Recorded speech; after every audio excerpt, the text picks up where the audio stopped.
OK，有延迟吗？我们听着 OK。我听着也 OK。哦，那很哇，终于 OK 了，太不容易了，我们可以那个通畅的聊天了。是，哎，好，两位同学上线了。我为大家准备了一个这个，哎，对，梦姐看把安全带应该提到路边了，对不对？你现在连的是热点，我自己的。你连热点也会很快吗？对。哦，我在路边，我没有在开车。啊 ，OK， 来为两位准备了一个小节目啊。可以，听得见吗？是啥呀？听得见，听得见。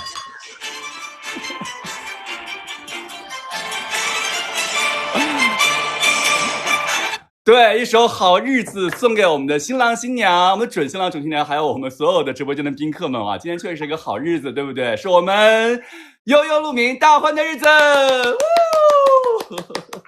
所以我们要对一切都要说 OK。是的，好，那我们先请我们的准新郎。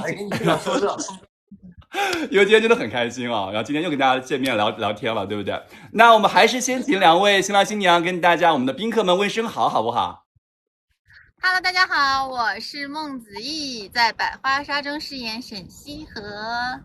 欢迎我们的准新娘入场，来，我们准新郎。大家好，我是何宇，在百花杀中饰演肖华庸。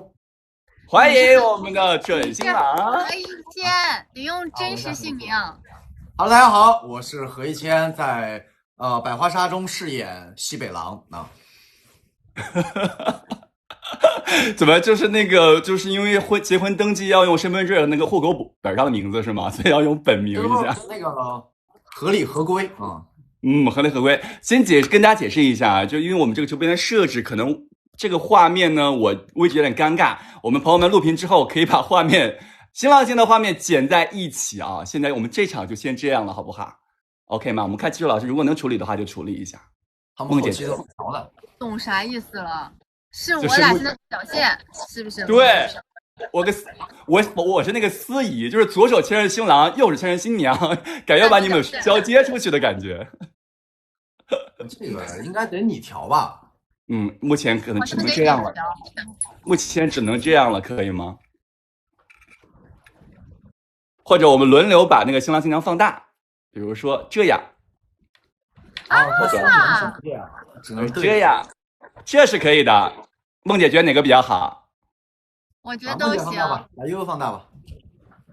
那我们就把我们的沈西河放大好不好？好像在视频聊天，很有趣，对不对？哎，今天我们这个司仪也是很用心的，应援色加我们的应援物都已经准备好了，今天就是一个喜庆的好日子。那后面是你自己贴的吗？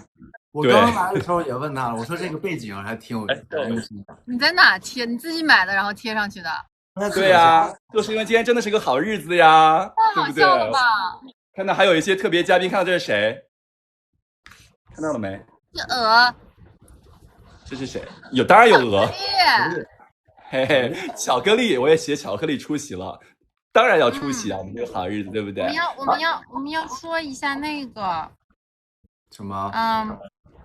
应该我们要说腾讯视频和微信视频号的朋友们，大家好！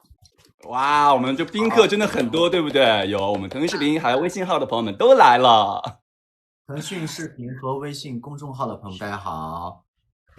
我看到评论说让那个司仪把自己放大，这样我和那个宇少我们俩就能在一个屏上。这样吗？你先把自己放大看看。对呀，我们俩在一个屏上，你们就不清晰了耶。那我们俩在一个屏上了。那我们新郎新娘 OK 哈？问上面。对，你觉得呢？这太好笑了吧！这很好笑。行，我们今天新郎新娘就是你们最大，你们说什么我们都照办，好不好？哎，那我们今天呢也是啊，我们经过了重重考验，就是又争又好之后，我们的众位皇子纷纷都已经退拜，我们太子终于马上喜结连理了。我们先问一下我们的新郎新娘此时此刻的心情好不好？面对马上今晚要大婚。就是本来吧，它就是正常播剧，但是就今天这个气氛烘的特别热闹，给人整的还挺紧张的。主要它那个，你看下面都是红色的，然后人家背景也是弄的喜，然后哎呀，突然觉得今天这身衣服稍微有点太随意了。哎，我的衣服也是红色的呢。对，我今儿应该那个把头发梳成大人模样，穿一个那个黑西装啊类似的。没有，今天这头发还行，我觉得还挺好看的。就很帅。嗯。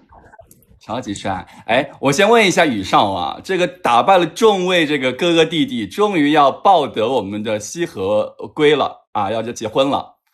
想对我们这个哥哥弟弟们说什么吗？比如说对五哥呀，还有九弟有什么话要说的吗？哥哥弟弟们辛苦了啊！那个多谢各位的帮衬，才让悠悠看到了太子的真心。那我们这个时候让新娘也说一下吧，那些给那个五哥和九弟有什么话要说的吗？马上就要跟我们太子成婚了。谢谢你们的各种试错，让我这不找到对的人了吗？哎，两位真的很狠啊，真的很一致的，都是很狠的话。我们艾特一下五哥和九弟，听后作何感想？啊，刚刚我们有新的朋友进来说，为什么那个感觉梦姐头上脏脏的？其实刚刚有说，再给我们大家就是关心你的朋友们说一说。因为我在拍就是脏包的戏，然后我刚刚更脏，但我都把下半张脸给擦干净了，只留了额头的。其实梦姐今天这个妆造也很好看，但我们剧中的妆造有很多套啊，都很好看啊。现在如果让我们的沈西河给自己的那个妆造啊，梦姐做个排名的话，梦姐觉得哪个妆造是你心中的第一名？其实我蛮喜欢，就是我在大门口，然后就是接我的父亲回来的那场戏的造型，我觉得蛮好看的。应该是淡紫色的一个衣服，对的。啊，说到父亲，说到我们的这个 Peter 哥，说到我们的沈月山，其实之前有释出的花絮中就有这部分啊，就是我们沈月山送嫁时候的这样的一个花絮，所以沈西河和爸爸和父亲啊相拥而泣的画面，孟子怡老师可不可以分享一下那段剧情的一个幕后？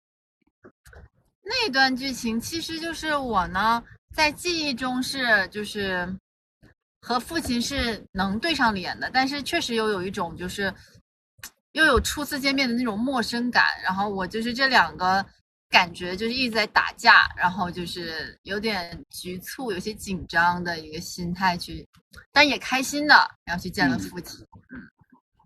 哎，马上大婚了，大婚的场还没看到正式的剧情啊，先给我们讲讲这个大婚拍摄过程中有没有一些好玩的事情发生啊？两位有自己印象深刻的好玩的事情发生吗？因为我们看其实那个大婚的场景跟以往的一些剧完全不一样，就是还是蛮好玩的，很有意思哦。我记得我俩拍大婚的时候，我不头上有很多饰品吗？然后宇少不是抱我吗？然后他抱我那个头，我们俩的头就一直挂在一起。对，因为我们那个还是，尤其是悠悠的那个头饰比较精美的，它有很多小钩，然后就挂在一块儿。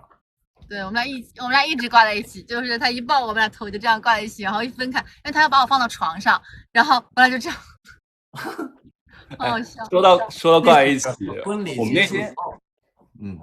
我们那天线下不是那个有一个云场面的那个花伞抱，不是衣服勾在一起了吗？然后过2天剧情中两个人剧中的衣服也挂在一起了，大家都说这个是什么命中注定的安排？对，我看到了。我们从那个台上下来的时候，就有人跟我们说你们剧里面挂的，但是我当时是已经脑子空白了，我说这可咋整啊？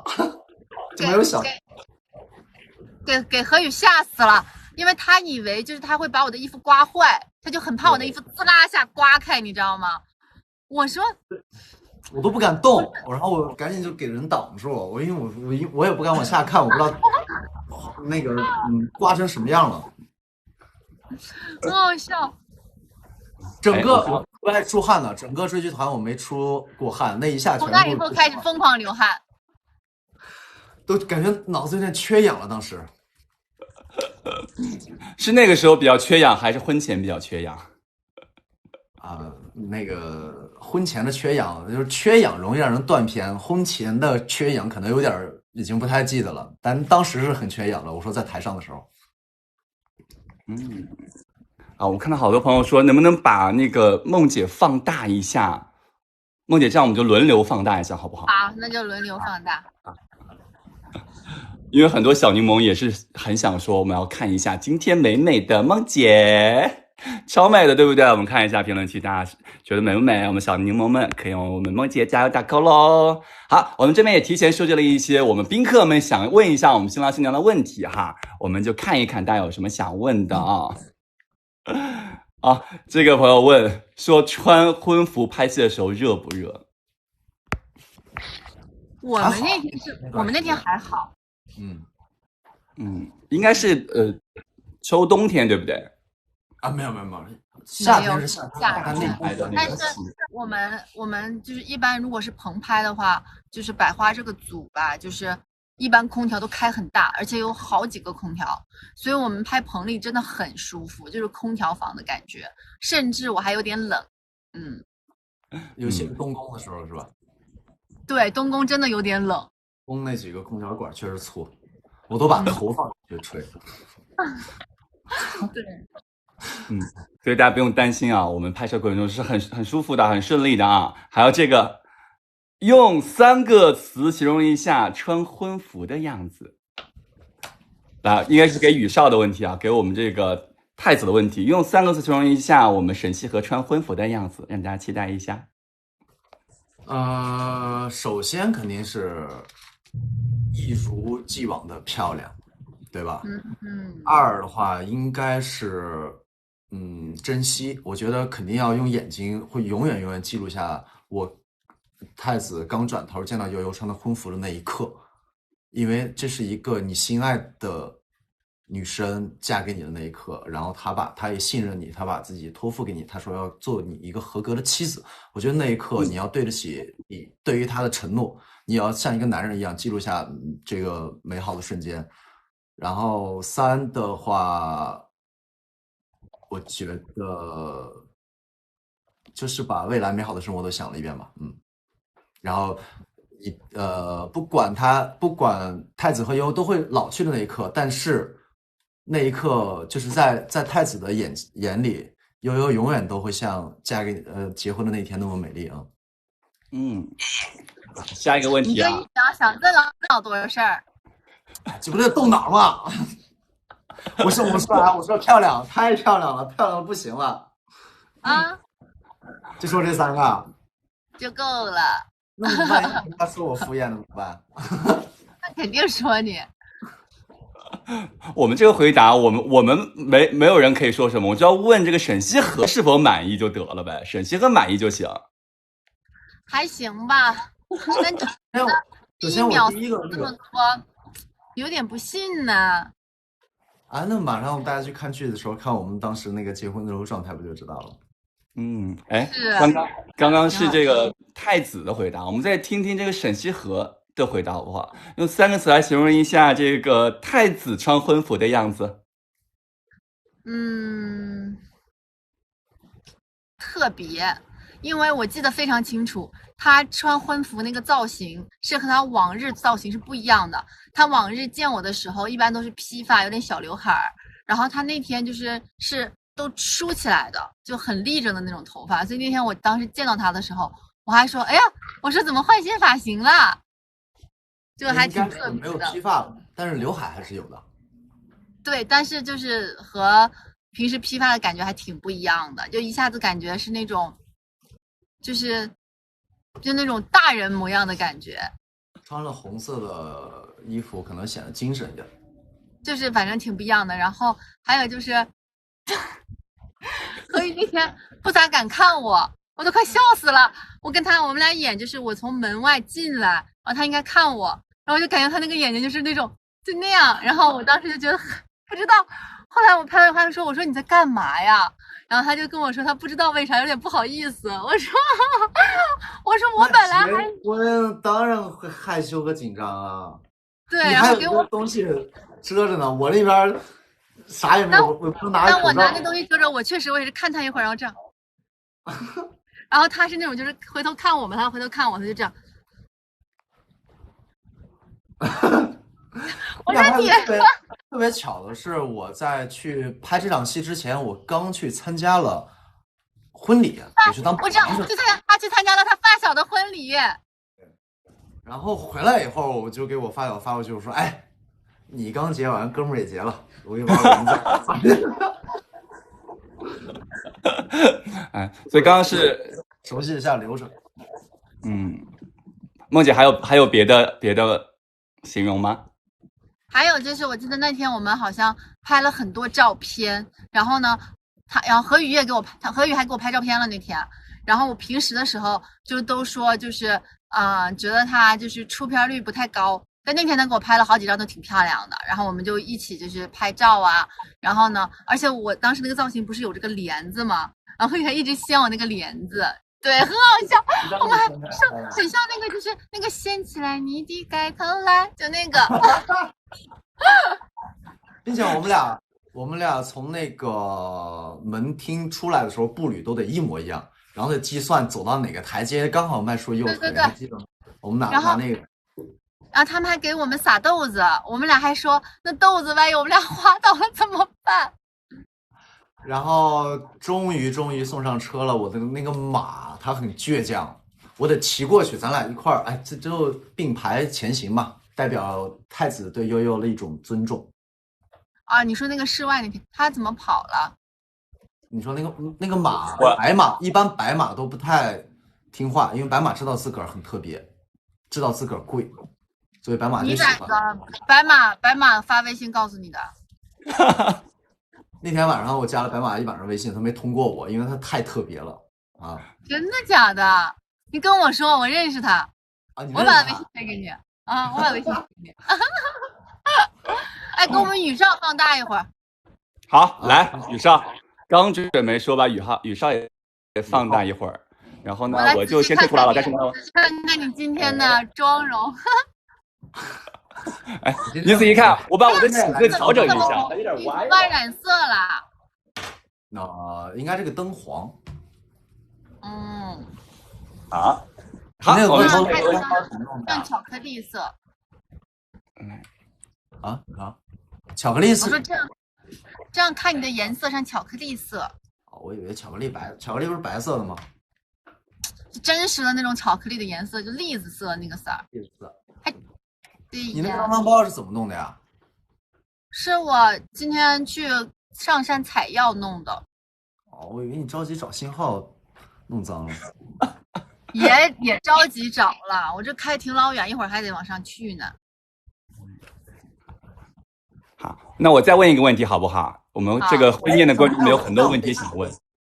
啊？你说。好，这个婚宴观众问题呢，想说两位来评价一下目前萧华庸攻略沈西河的进度，你们觉得多少了？我们听两个人分别的数字会不会不一样啊？在这个婚宴前攻略的进度100%的话，太子觉得攻略多少了？我攻略多少这件事情，你得问悠悠啊，这不能我自个儿给自个儿觉得我攻略多少，我怎么能对吧？这太子心里面肯定是没数的，我觉得只能太子是一如既往的真诚对悠悠，然后至于攻略到多少了，你得问悠悠。来，我觉得8、9、10肯定有了。8、9、10。8、9、10。对，因为我觉得吧，悠悠他是一个就是没有那么懂情情爱爱的人，就是没有情思。对，他情思有点不太，就是可能说占比的话，可能有的人会把爱情这个占比放在自己的世界值100%，可能这个人他会把爱情放在80%以上，然后可能20%是工作或什么就是其他别的。但我觉得悠悠他可能在他的这个百分比的世界里，爱情可能只占了10%或者20%，但是我觉得他现在这个10%和20%确实也都给了萧华庸。对。从刚才的聊天里面，我第一次听到梦姐说自个儿是悠悠。对，因为我平时都说我是沈姐。也是悠悠了，悠姐确实不太姐，悠悠还是可爱一点。悠悠感觉可爱一点。悠姐总感觉。我们俩后来就是我们那个进了东宫以后，我们就是有很多小动物也很可爱。那个小鹦鹉，那小鹦鹉太逗了。哎，那个小鹦鹉学那个话是真的会说吗？我不知道他现在学没学会。如果他一直追剧的话，可能学会了。当时的话，其实就是我想象他说什么。你从来没有听过那个鹦鹉说话吗？没有。我听过。他说啥？他说走开。走开。我没听到过。他每次他出来每次都感觉到那个上班已经上的不行了的样子出来，因为拍那场戏的时候很晚。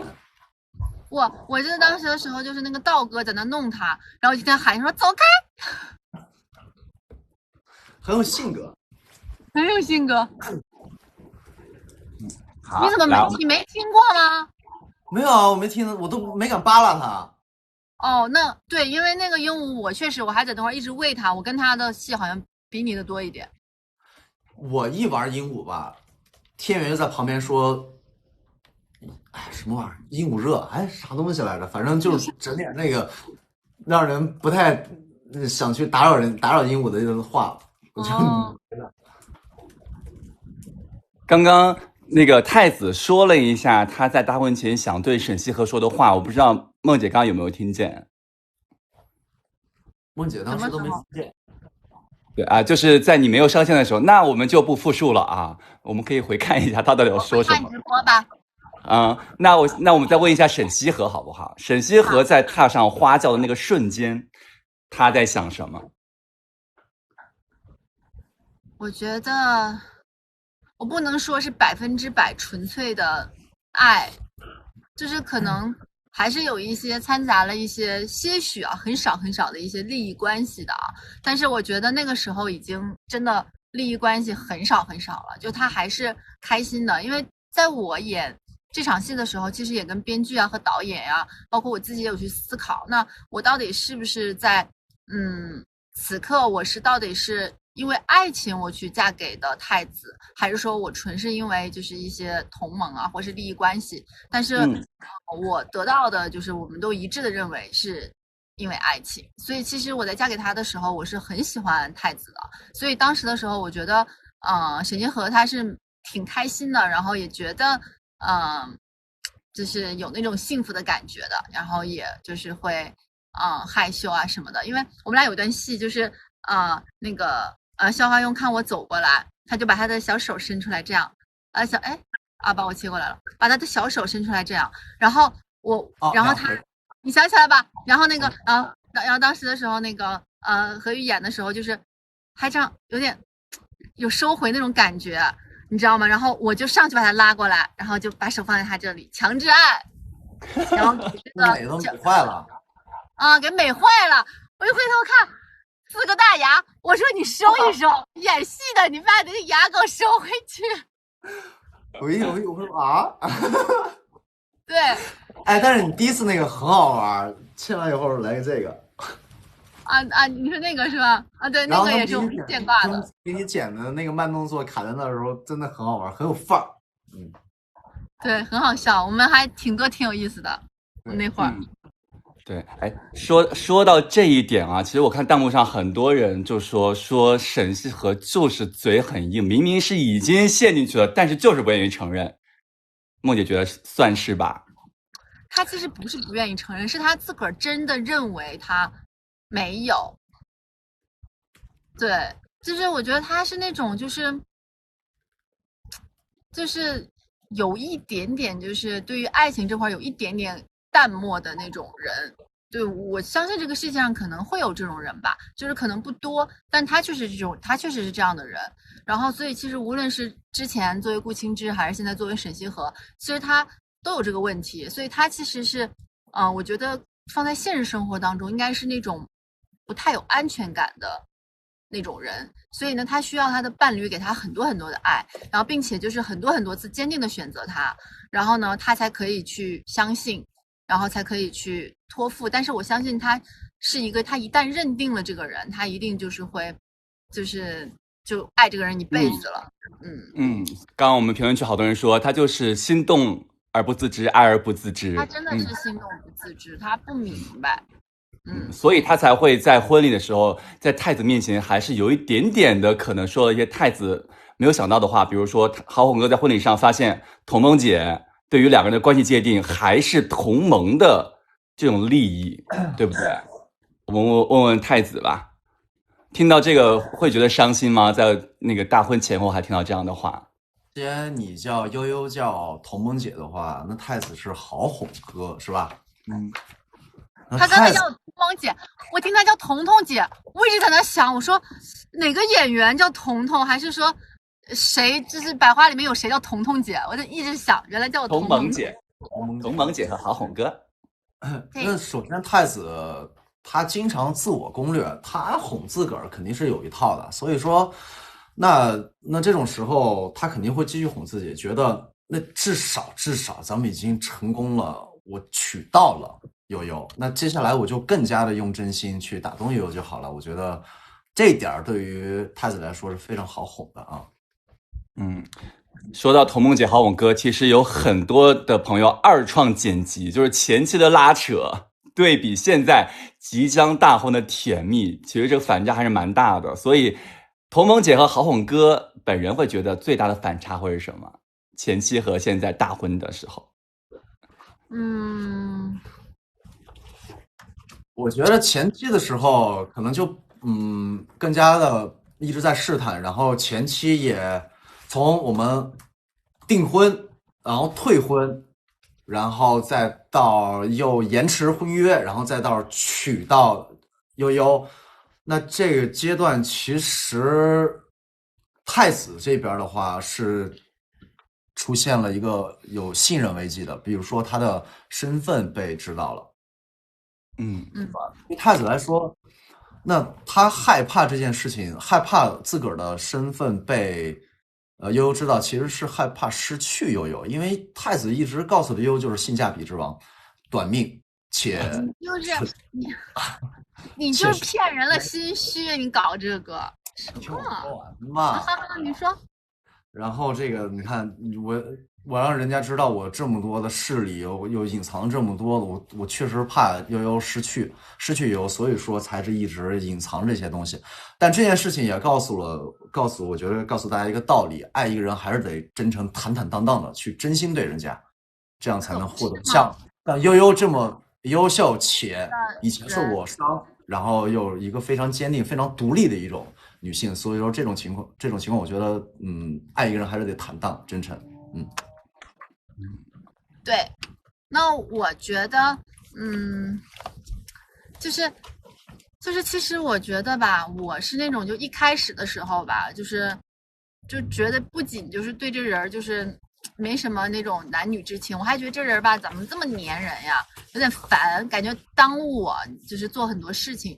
然后后面的时候就是发现说这个人好像确实就是某些方面和我能是一路人同行人，然后但是我也没有往那方面多想。到后面就是真的就是在相处当中一点一点的，因为就是大家看剧也会知道，就是其实肖华雍为沈星河付出了很多嘛。那我觉得就是就哪怕是石头可能也捂热了嘛，然后所以后面其实是一个就是可能大家觉得是拉扯，但是我觉得是一个情感的循序渐进的过程。然后包括马上我们就是结婚了以后就开始要正式进入东宫篇，然后其实这里面就有很多两个人的一些就是可爱的那种情侣小互动。其实这段戏我们当时在拍东宫这段戏的时候，因为东宫其实是我们就是组里搞的一个棚嘛，然后呢那段时间就我们是连着在拍东宫的戏的，然后我们每天都还挺开心的，因为就是很有意思两个人就是很好笑，就是感觉我们是性转版的彼此，就是我感觉我是那种就是那种有点就是那种就那种霸总的那种就是大男人，然后肖华雍是感觉是那种就是那种娇娇的，然后可可爱爱的那种就是这怎么形容呢？就那一方那种一方，我们俩是有点性转版的，然后我觉得挺有意思的。因为你想何宇就是他本人就是那种很 man 的那种西北男生，然后他每天要跟我演那种就这种，对，然后就很好笑。然后我平时又是那种就是还挺喜欢那种的那种人，但是我要演那种冷漠，就是那种走开，就这样你知道吗？要演这种，然后我们俩就很好笑，每天演的，对，就是跟本人有一些反差，对不对？对啊，他也会问我说，如果是我的话，我会怎么演？然后呢，我就教他，我也会刷一些梦姐那些就是可爱和那种有点小撒娇的视频，然后放到笑话用时上那种，对，然后很好笑，我也现场给他演，然后我还问他，然后他也会跟我还问他，我说怎么能看起来我就是那种，就是霸道一点啊，就是你的悄悄话声音太大了。我刚刚说的什么？没听见，其实。这个能说吗？啊，你知道吗？就是那种，反正就是那种很霸道，就是很能，就是那种感觉的那种感觉。还问他，我说这样看起来就是够了吗？就是看起来我够那个什么吗？我还问他，我们俩互相请教，就是挺有意思的。没有想到啊，就在对方的就过往的一些片段中找这个演技灵感哈。对，我们就现问。然后问怎么样，反正哎呦，就是真的很好笑。然后我们俩把那个，比如说坐好了位置，机位调整好，你过来演下场，我们就转过来，演完再转回来，互相就是。然后，而且我们俩演完还一直笑，因为真的觉得很好笑。哎，而且其实梦姐这个也回答了我们刚刚其实朋友的提问，大家都说前面10几集就这么紧凑，后面还有10几集，因为30多集嘛，要演什么？其实马上就到东宫篇，就是有更多的内容会来，对不对？其实我觉得，坦白说啊，我觉得百花其实最好看的是在马上我们即将进入了。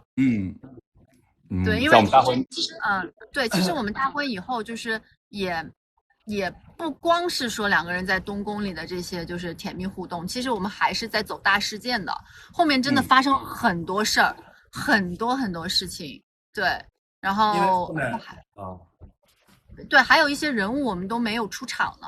后面随着新人物的出场，然后就是又很多事情。就是我觉得，百花其实就是真的是事情多。就大家看剧的话也会知道，就是它就是为什么说它节奏快，因为它真的事情很多，事情一个接一个的。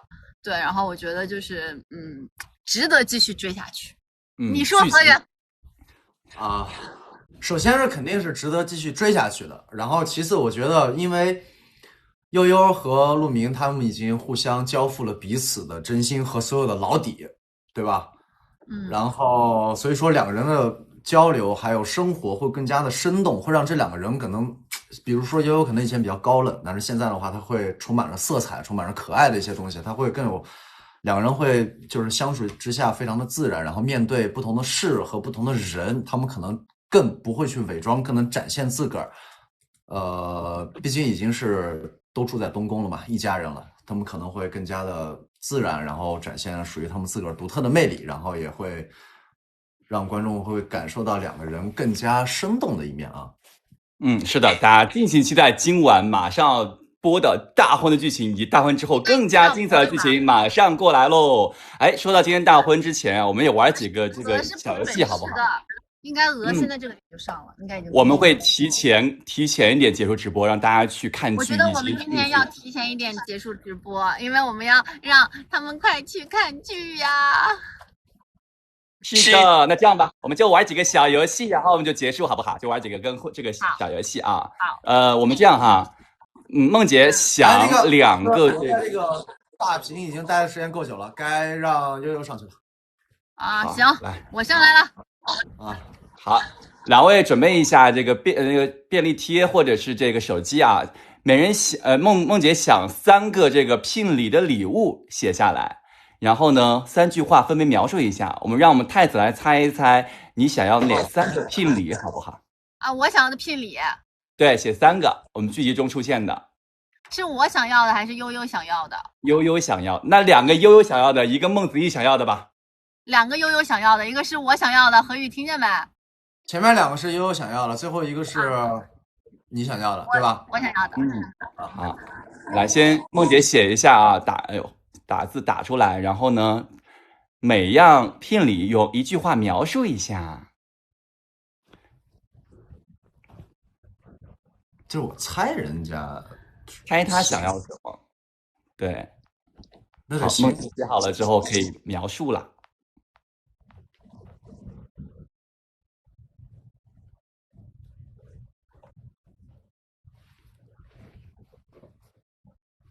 哇，这个聘礼，我想要啥呢？好了，我写完了。我觉得呀，来一句话描述一下第一样，应该能猜中一个。啊，只能猜中一个，那你形容一下第一个。第一个，你想沈星河最喜欢什么？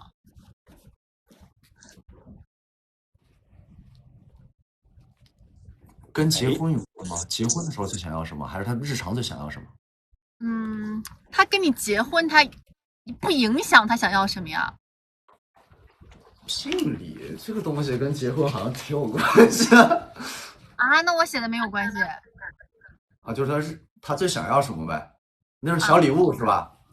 大礼物。大礼物。哎，有人写对了，我看看直播间里有人写对了。哦，权利，不跟权利是有关。你要实质的东西，实质的能看到的。皇位啊。江山。哦，哎，差不多。皇位，我是女子，咱那朝代女子哪能当皇帝呀？咱是嫁，哎，不聊这个。好，第二个呢？第二第二个就是我的脑回路，我感觉你想不到。我看啊，首先你有了江山，你要什么美人、美男？你正经一点，跟你有关。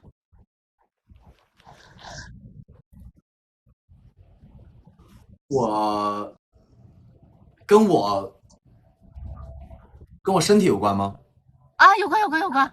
那身体健康呗。太子的命。长，时间长。我写的是太子的命。想要太子的命。好，那第三样是我们梦姐自己想要的礼物，一句话描述一下。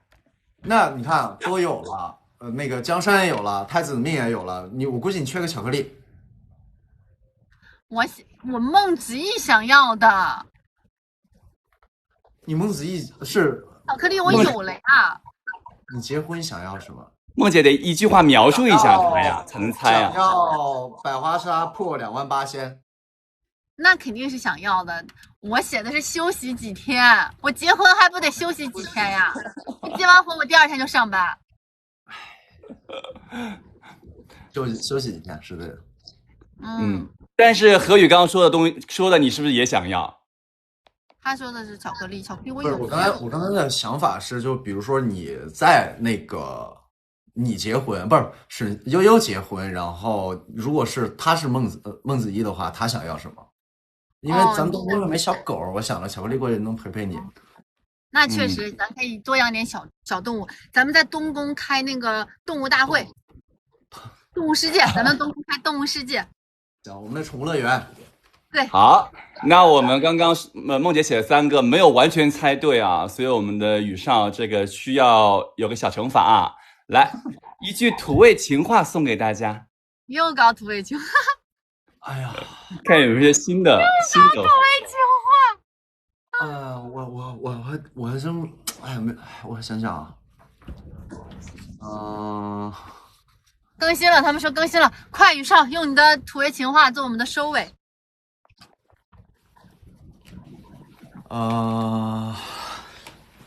哎，我真不知道，我那个，那我们换一个好不好？换一个，我们2位对我们剧集送出一个祝福，作为我们的结尾，怎么样？想出来了，他说换。想出来了，来，我说我真想出来了，因为我现在满脑子希望大家赶紧去看悠悠和陆明的大婚。我也希望看我们。那我们2位对我们的百花纱送出一句祝福，好不好？然后我们就结束直播，让大家去看剧了，好不好？好，来，梦姐。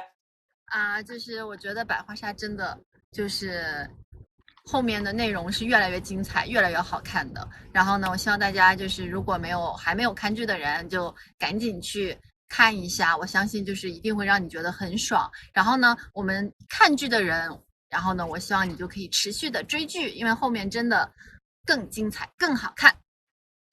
来，以上。首先谢谢大家喜欢百花杀，然后也想向大家安利一下，后面的剧情会非常的跟前面不一样。然后也像悠悠所说的，后面称之为东宫篇，东宫篇之后还有其他篇，名字还没想好。然后希望大家可以期待我们这个。一会儿我来想，一会儿我来想想。每一个不同的系列带给大家不一样的感受，然后希望大家可以支持百花杀，喜欢百花杀，谢谢大家。好，谢谢两位来到我们的腾讯视频站内直播，为大家来分享我们剧内主要的故事，请大家持续关注我们的百花杀，冲冲冲！谢谢，我们剧中见，拜拜。悠悠、陆明，新婚快乐！你我，拜拜，拜拜，下啦。